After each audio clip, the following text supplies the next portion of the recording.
दर्शकों नमस्कार, मैं प्रभाकर द्विवेदी और आप देख रहे हैं fast news India. Live interview में आप सभी का स्वागत है और आप स्क्रीन पे देख पा रहे हैं हमारे बीच प्रयागराज के एथलीट बजरंग पांडे हैं। आज बजरंग पांडे जी का लाइव इंटरव्यू लेंगे और आप सभी के द्वारा पूछे गए प्रश्नों का हम उत्तर पांडे जी से लेंगे। तो सबसे पहले पांडे जी आपको नमस्कार करता हूँ और आपका लाइव इंटरव्यू में स्वागत है। जी, सभी को जय हिंद मेरे तरफ से। कैसे हैं पांडे जी आप? बढ़िया है, अच्छी तैयारी चल रही है।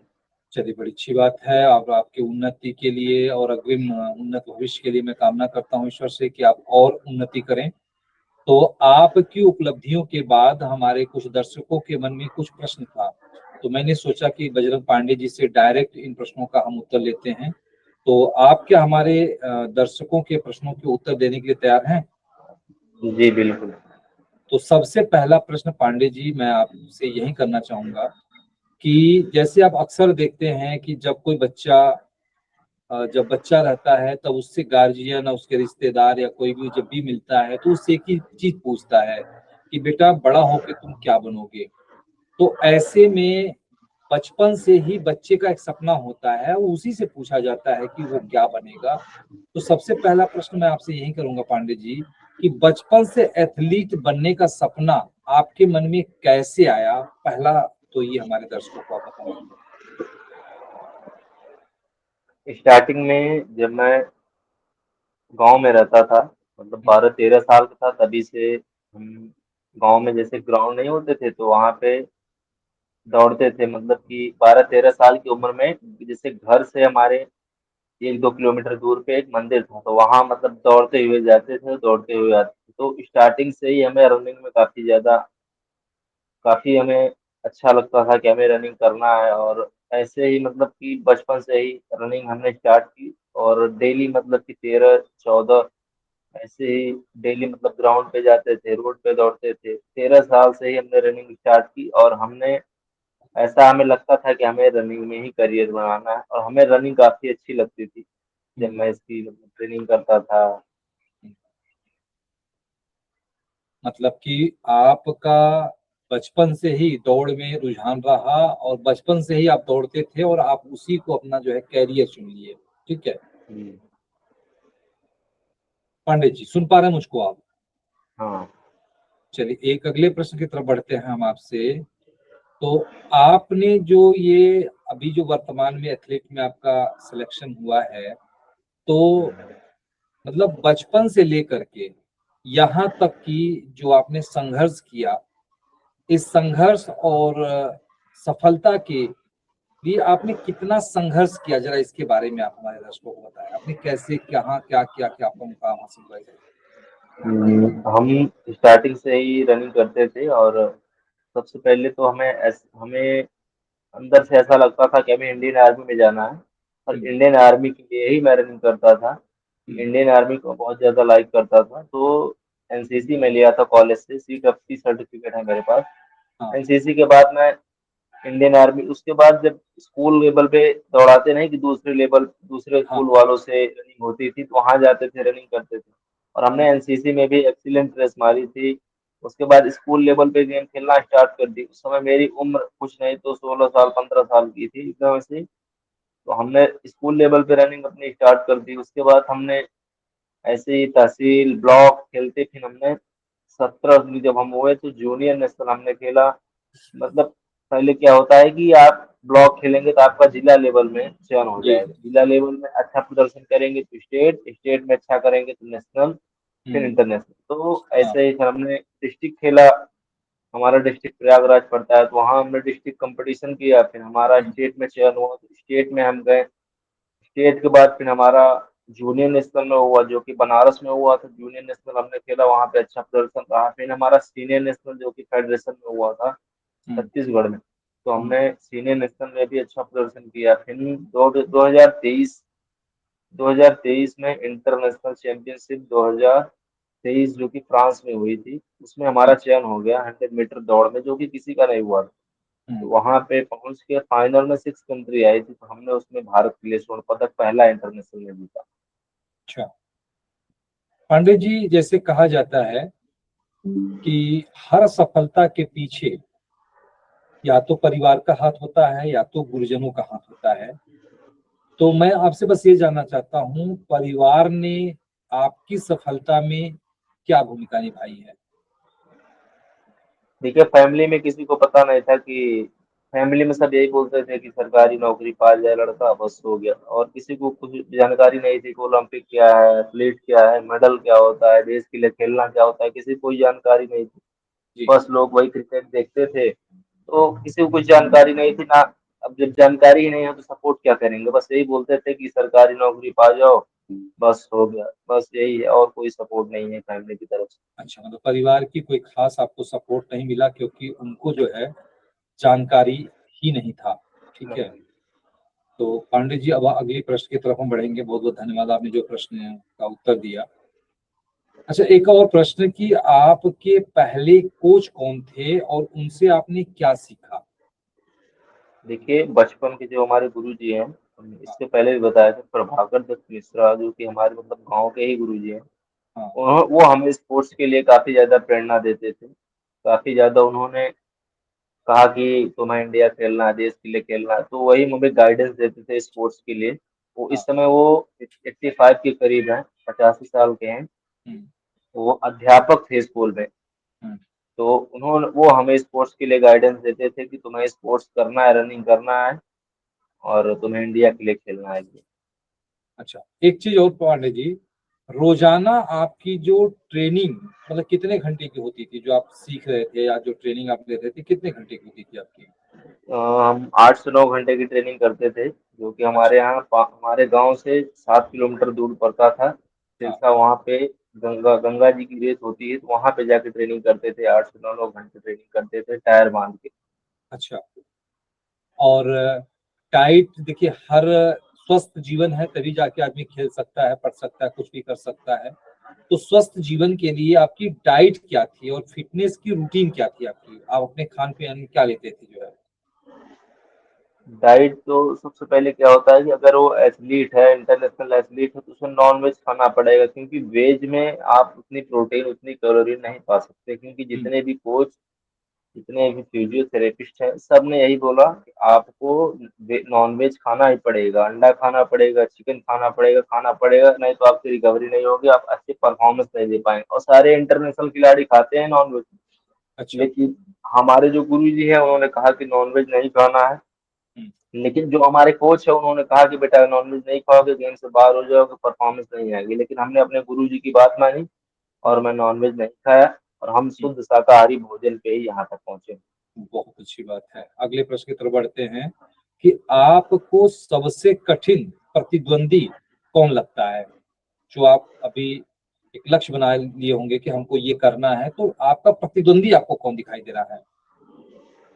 अभी तो हमारा टारगेट जो है कि हमें उसेन बोल्ट का रिकॉर्ड तोड़ना है, वर्ल्ड रिकॉर्ड तोड़ना है। तो हम्म। जमैकन एथलीट जितने होते हैं वो काफ़ी अच्छी परफॉर्मेंस देते हैं। हम्म। तो जमैकन एथलीट, तो उन्हीं का टारगेट है कि हमें उसेन बोल्ट का एक दिन रिकॉर्ड तोड़ना हम्म। और अंतरराष्ट्रीय प्रतियोगिता जो है, भारत का प्रतिनिधित्व करना आपके लिए क्या मायने रखता है? है।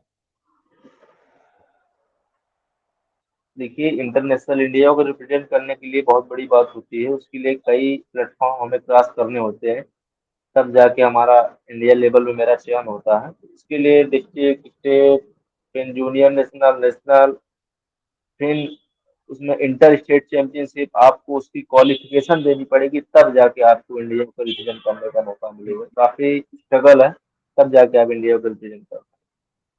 अच्छा। तो पंडित जी, क्या कभी ऐसा समय आया जब आपने खेल छोड़ने के लिए सोचा, जो आपका इतना देखिए, सफल रहा? इसमें कभी कई आपका बार विचार आया? कई बार ऐसा हुआ कि रनिंग करते थे लेकिन परफॉर्मेंस नहीं आती थी, अच्छी डाइट नहीं मिलती थी, एक एक हफ्ते बिना खाए रहना पड़ता था, पानी पी के रहना पड़ता था। हाँ। अच्छे से ढंग खाना, जब मतलब एक टाइम खाना मिलता था, अच्छे से डाइट नहीं मिलती थी, मिडिल क्लास फैमिली से थे। तो ऐसा कई कई बार हुआ कि परफॉर्मेंस नहीं आई, कोच बोले बेटा गेम छोड़ दो, दूसरा कोई काम धंधा कर लो। तो हम्म। हमने ऐसा किया कि नहीं, हमें एक ना एक दिन तो परफॉर्मेंस आएगी, एक ना एक दिन अच्छा करेंगे, और हमने लगातार कंटिन्यू की। अच्छा, मानसिक दबाव को आप कैसे संभालते हैं? यदि जैसे आपने अभी कहा ना पांडे जी की कभी कभी बिना खाए रहना पड़ जाता था 2-2 3-3 दिन, तो ऐसे में जो आपके ऊपर मानसिक दबाव बनता था तो आप उसको कैसे संभाले, कैसे अपने आप को कंट्रोल आपने किया? देखिए, मानसिक दबाव क्या होता है कि कई कई बार होता है कि अच्छी डाइट नहीं मिलती थी तो ऐसा लगता था कि अरे यार मैं मेहनत तो कर रहा हूँ लेकिन डाइट अगर नहीं लूंगा तो वीकनेस आ जाएगी, परफॉर्मेंस डाउन हो जाएगी। तो हमें ऐसा लगता था कि नहीं होगा, अच्छा होगा, और मैं उसी पे कंटिन्यू करता था लगातार, और हमने अच्छा किया। आपकी सबसे यादगार जीत कौन सी है? अ, हमने 2023 में जो पहला इंटरनेशनल खेला था वही फाइनल में मैं स्वर्ण पदक लिया, उसी में सबसे मेरी पहली जीत। और प्रयागराज और उत्तर प्रदेश के युवाओं के लिए आपका क्या संदेश है?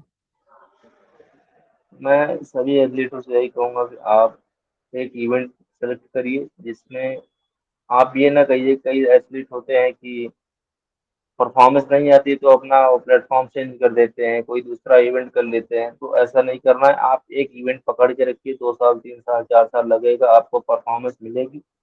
और आपको अगर सपोर्ट कोई नहीं है तो आप करिए, स्ट्रगल करिए, 100% सक्सेस मिलेगी। सरकार और खेल विभाग से आपको किस तरह का सहयोग मिला है? देखिए, कोई भी एथलीट हो, जब तक वो नेशनल और इंटरनेशनल नहीं खेलता तब तक गवर्नमेंट से कोई हेल्प उसको नहीं मिलती। जब तक आप इंटरनेशनल नहीं खेलेंगे आपको गवर्नमेंट से कोई सुविधा नहीं दी जाएगी। तो आपको अब अपने तो दम पे आप अपने पेरेंट्स, हाँ हाँ। अपने गार्जियन के पैसे से सारा चीज करना पड़ेगा। अच्छा, तो अभी तक आपको सरकार से किसी प्रकार का सहयोग नहीं मिला है? नहीं नहीं, इंटरनेशनल खेलने के बाद तो सहयोग मिलने लगा, उसके पहले नहीं मिला। अच्छा, उसके पहले नहीं मिला था आपको।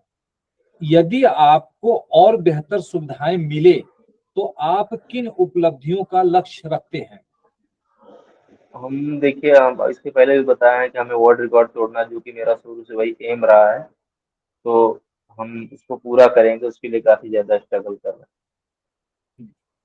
और मैं गवर्नमेंट से एक चीज ये कहना चाहूंगा कि आप जितना क्रिकेट में, आप भारत में सबसे ज्यादा क्रिकेट स्टेडियम है, तो क्रिकेट से ज्यादा अगर एथलेटिक को क्रेज मिलेगा तो हम यूएसए और चाइना से ज्यादा ओलंपिक में मेडल जीतेंगे। तो क्रिकेट का अगर आधा भी क्रेज अगर दिया जाता है एथलीट को तो एथलीट काफी अच्छा करेंगे। हम्म। अच्छा, आपका अगला लक्ष्य क्या है? कॉमनवेल्थ में पदक या एशियन गेम में ओलंपिक? देखिए, मेरा किसी भी बड़े गेम में ये नहीं होता कि मुझे मेडल जीतना है, मैं हर गेम में कम प्रयास करता हूँ कि मुझे वर्ल्ड रिकॉर्ड तोड़ना है। अच्छा। अच्छा, आपके आदर्श खिलाड़ी कौन हैं और क्यों हैं?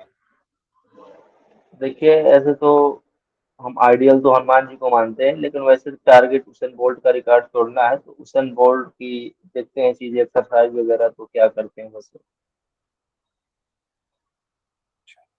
सफलता के पीछे आपका सबसे बड़ा मंत्र क्या है?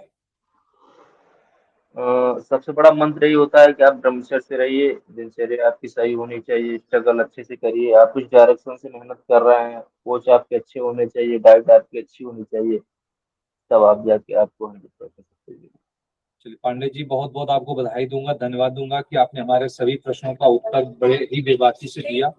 और अंत में आप फास्ट न्यूज इंडिया के दर्शकों के लिए आपका क्या संदेश है? मैं यही कहूंगा कि आप सभी जिसके भी पेरेंट्स हैं, गार्जियन हैं, जो एथलीट हैं, जो सुन रहे हैं, मैं यही कहूँ कि आप जितना ज्यादा मेहनत करेंगे कि मतलब कि हमें इंडिया के लिए खेलना है, तो उसके लिए आपको स्ट्रगल करना पड़ेगा, आपको कई प्लेटफॉर्म क्रॉस करना पड़ेगा, तब जाके आपको इंडिया खेलने का मौका मिलेगा।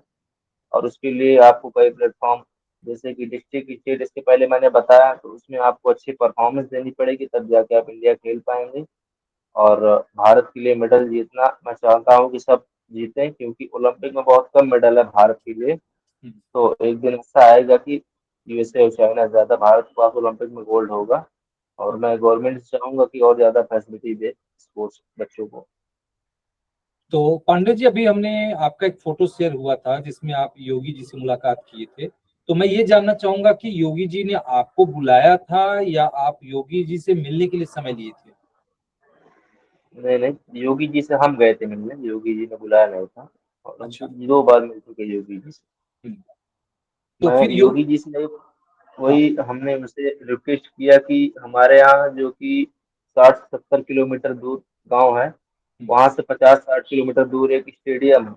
हम्म। तो उतना मैं चाहता हूँ कि अगर हमारे निजी गांव 20-21 किलोमीटर के रेंज में एक अच्छा ग्राउंड बन जाए तो बहुत अच्छे हैं। बहुत एथलीट हैं जो प्रयास कर रहे हैं कि हम भी कुछ करें, तो वो घर से वीक वीक है। तो अगर 20-21 किलोमीटर के रेंज में स्टेडियम होता है, अब जैसे कोई बच्चे हैं तो सब रूम नहीं ले पाते ना, सबके गार्जियन मतलब पैसे वाले नहीं है। तो अगर 20-21 किलोमीटर की रेंज में स्टेडियम बनता है तो बच्चे भी जाके प्रैक्टिस करेंगे, सब प्रयास करेंगे कि हम कुछ कर सके देश के लिए। तो यही है कि 20-21 किलोमीटर की रेंज में एक स्टेडियम होता तो काफी अच्छा हो सकता। पांडे जी, चलते चलते कुछ हमारे दर्शकों के छोटे छोटे प्रश्न है, जरा उसका भी उत्तर मैं चाहूंगा आपसे। आपका पसंदीदा खिलाड़ी कौन है? देखिए, इसके पहले मैंने अभी बताया है कि हनुमान जी को काफी ज्यादा मानते हैं, तो उन्हीं में सब चीज देखते हैं, खिलाड़ी, भाई, मतलब सारा चीज उन्हीं में देखते हैं। अच्छा। और उन्हीं को बचपन से ही मानते आए हुए हैं, तो हनुमान जी ही मेरे सब कुछ है। अच्छा। और बस आगे बहुत अच्छा करना है अभी। पसंदीदा आपका भोजन क्या है?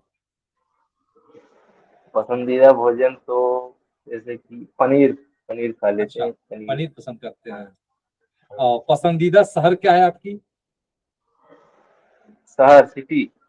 सिटी, हाँ, आपकी सिटी पसंदीदा होता है, जैसे कि लखनऊ, इलाहाबाद, बनारस, कौन सी सिटी उत्तराखंड। आपको? उत्तराखंड।